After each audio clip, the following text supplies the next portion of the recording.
Dave, you had an interesting realization doing this exercise of looking for your favorite wide receivers after pick 100. I struggled. I had a hard time coming up with names. It made me realize that I need to focus more on wide receivers with my first 8 or 9 picks, because I don't know how many guys I'm really going to be into drafting at wide receiver from pick 100 on, especially compared to how I feel about the running backs, the quarterbacks, and the tight ends. We've literally talked about those 3 positions already, and I'm excited about a lot of those running backs. I've got a strategy for late round tight ends. Everybody has a strategy for late round quarterbacks, and it's deep this year. You can cherry pick those guys. Receiver, I just have a hard time seeing a name and going, yes, I love that guy. I want to have him on my team. But that being said, you can still make the case for a number of receivers after pick 100. It just happens to be on my list that the majority of them are either rookie or second-year wide receivers, all of whom I might pull an Azer and cut off my team after the first few weeks if they're doing nothing to start the year. And I don't want to pull an Azer. I want to have guys that I want to be patient with and carry on my bench all year, as long as I can, until injuries rack up, and then I got to remove them. But it just made me want to focus a lot more on wide receivers earlier in drafts. All right. So I am just looking at ADP last year, and let me just read you some of the names from Fantasy Pros PPR ADP.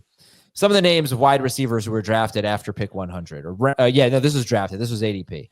Ladd McConkey, Jordan Addison, Cortland Sutton, Brian Thomas Jr., Jamison Williams, Khalil Shakir, Jerry Jeudy, I believe, is on this. Yep, Jerry Jeudy, Jacoby Myers. Wow. Right? Isn't that crazy?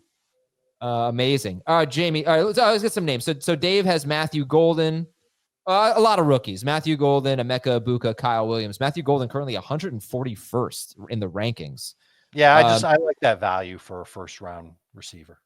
You have some really deep picks, too, that we'll talk about. Jamie has Ricky Pearsall, who's pretty close to 100th, but he meets the criteria. Darnell Mooney. You put Coleman when you wrote the email. I put Tevin Coleman in my notes, but that is Keon Coleman. How to lose your league. And Cedric Tillman. So Coleman and Tillman. Let's talk about Jamie. And there's a lot of rookies that I like in this range. Again, I saw what you said, so I didn't want to list them. The rookie value is just, if there's a rookie wide receiver that you like that's not Travis Hunter, Teteroa McMillan, I'm pretty sure they're all going after pick 100, right? Yeah, I mean, you made the case for Harris. Dave mentioned Egbuka probably needs an injury, but certainly worth, drafting and seeing what happens the first couple weeks of the season. Luther Burden, Jack Besh. For me, I draft him a lot. I think, Jaden Higgins, we were fighting to see who's going to be the best Texans receiver last year. Remember when they had Stephon Diggs and Tank Dell coming up the season? I think we all settled on Nico being that guy, but there was a lot of debate. And now they have, Christian Kirk and 2 young guys. And I think Higgins is certainly in this range, worth taking a flyer on. Even Christian Kirk, same thing. So I had him I had Kirk on my list. Yeah. There's a lot of guys, I think Dave's point is valid, especially as we've seen these drafts unfold. Like, taking receivers early is a good strategy because of where these running backs are ending up. But you should still have the intent of 1 or 2 receivers in this range to be targets, and seeing how they're going to, sort of play out throughout the early part of the season before you make a decision on cutting them. So again, I'll reference that same draft I did. I drafted those 4 receivers early. I only drafted a 5th one, which was Besh. And it was, one of my last picks, if not my last one, because I think there is a path to targets for him, not necessarily first or second on the team, but can be the second wide receiver on his roster. So Harris is a guy I know you like. Again, Higgins is another one that has a chance. Burden's going to be fun. Egbuka might be fun. There's just a lot of these guys. Obviously, Matthew Golden, going in this range is an easy one. So there are a lot of these rookie wide receivers, like you just, listed McConkey and Brian Thomas in this range. Like, I don't think they're going to be that good, clearly, but there's opportunities for some of these rookies to be prominent on their rosters. Well, let's focus on the 4 guys that you provided: Ricky Pearsall, Darnell Mooney, Keon Coleman, Cedric Tillman. And let's go one by one and tell me what you think the best case scenario is? It's a tough exercise. I hate to put you. It's so hard to predict that. But what do you think the best case scenario is for Ricky Pearsall? I mean, you saw the last 2 games that, finally comfortable, I'm assuming, with his health, having to fight through what happened in the beginning part of the season after getting shot and, being out the beginning part of the year. What he did was not with Brock Purdy entirely, so keep that in mind. But look, this is a receiving core that we've been talking about. Juwan Jennings could be the best guy there. Well, what if it's Ricky Pearsall, who's a first-round draft pick, and, Brandon Ayuk is not there? There's just so much to love about the scenario here of what he could be for Kyle Shanahan and Brock Purdy, and you're getting him not right now at a big discount compared to Jennings. I think you will get him at a discount compared to Jennings, and it's just an easy draft pick to easy player to target based on his draft value. Darnell Mooney, what's the best case scenario for him? So he played really 1.5 games with Michael Penix, and the first one he had a 13-point PPR game. I don't know if he's going to be as consistent as he was with Kirk Cousins. But you look at this team. So we're doing our outlooks right now. So if you're looking at the player pages on our site, we used to do these for our magazine. We're not doing our magazine anymore. That I got the AFC South and the NFC South. Dave, how many years have we been doing outlooks? Oh gosh, since we started. 15 plus seasons. I've never done a team as easy as the 2025 Atlanta Falcons. There is zero depth to this team. Right. And it's bleeping fantastic. A, to do the outlooks, player outlooks for them. And B, they're going to get so many opportunities. Drake London and Darnell Mooney. Look, Ray McLeod is a good player, but he's not a featured guy for this offense. Kyle Pitts has an opportunity here, but you look at the 2 receivers. I mean, Drake London should easily be north of 150 targets. And Darnell Mooney had, 106 last year, if I'm not mistaken? It should be 120 plus.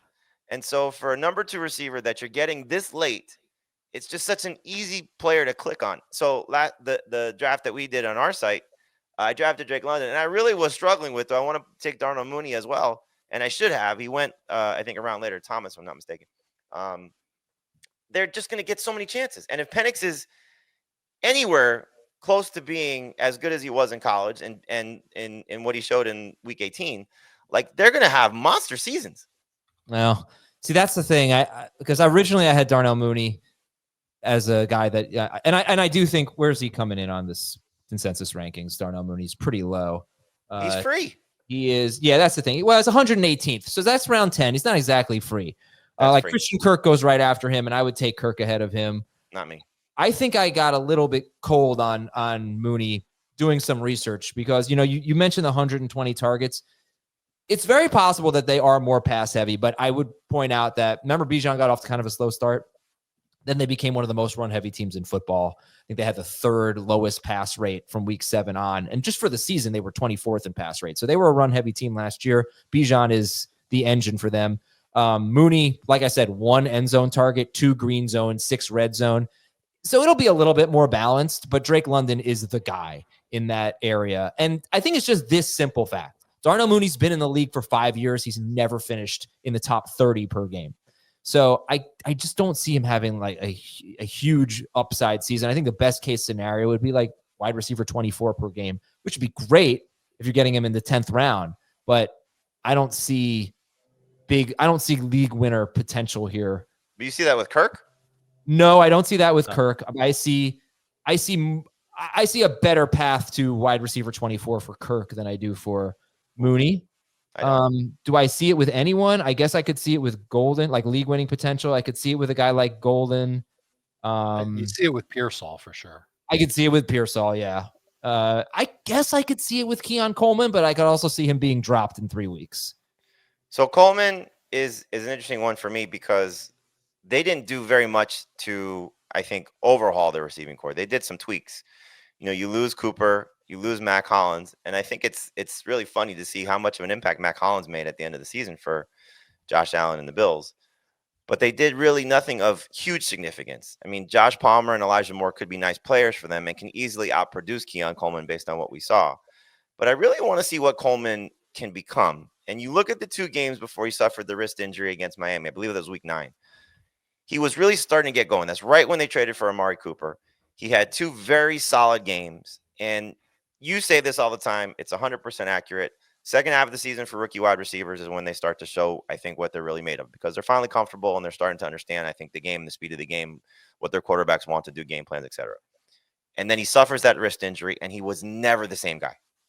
Playing time wasn't the same, everything. And it wasn't like there were guys that were just, okay, dominating. You know, Khalil Shakir was solid. Matt Collins was making plays. It wasn't anybody else, really. So I think there's a huge opportunity here for a guy who's got immense draft capital, big play potential, great quarterback, great system. Like, he's somebody that again, we talk about drafting receivers early. This is a guy that I circle all the time. I want to draft Keon Coleman as much as I can. If he stinks, oh well. Right. I'll cut him. But if he's what he could be in a loaded receiver class from a year ago when he was drafted ahead of a lot of these guys, like, there's still a lot to love about what Keon Coleman can become. Okay. Yeah. 15-yard ADOT. I'd like to see that go down. That's always a number I look at, 15 specifically. You just do not find consistent wide receivers with a 15-yard ADOT or higher, with very few exceptions. A guy like Mike Evans has had a couple of seasons where he's had that kind of ADOT and been very good. I think Tyreek Hill had one, but you've got to be a special player because it's just tough to catch. He had a 50% catch rate last year. 87th out of 89 wide receivers with 50 or more targets. So I think if Keon Coleman's going to take the next step, he's going to have to lower that ADOT. And we see that a lot year two. It could be a lot lower. It could be a lot higher. Wide receivers really develop more of a game. So I could see like a poor man's Jameson Williams. Clearly not as explosive, but you know what? I went back and I watched some tape today, and I think they used him in those two games. I watched every route he ran in those two games you mentioned before the wrist injury. He had 7 targets in both games. He was very good in both games, and he had a touchdown overturned. And they gave him 3 targets that were sort of back shoulder throws or jump balls, either in the end zone or at the 1 or 2 yard line. And he caught one of them. He had one overturned, and it was incomplete on one. I think that's where they're going to go to Keon Coleman. I think he's going to be their back shoulder, their jump ball, their contested catch guy in the end zone. And I think he's their best bet for end zone targets. So that and that was kind of, like, he had a lot of contested catches in college, but he also, I think, was pretty bad on contested catches, just that it doesn't separate. So they're all contested. But I do think you're going to see that from Coleman. You're going to see a lot of touchdown opportunities. He's a big body guy, and it makes sense to use him in the end zone.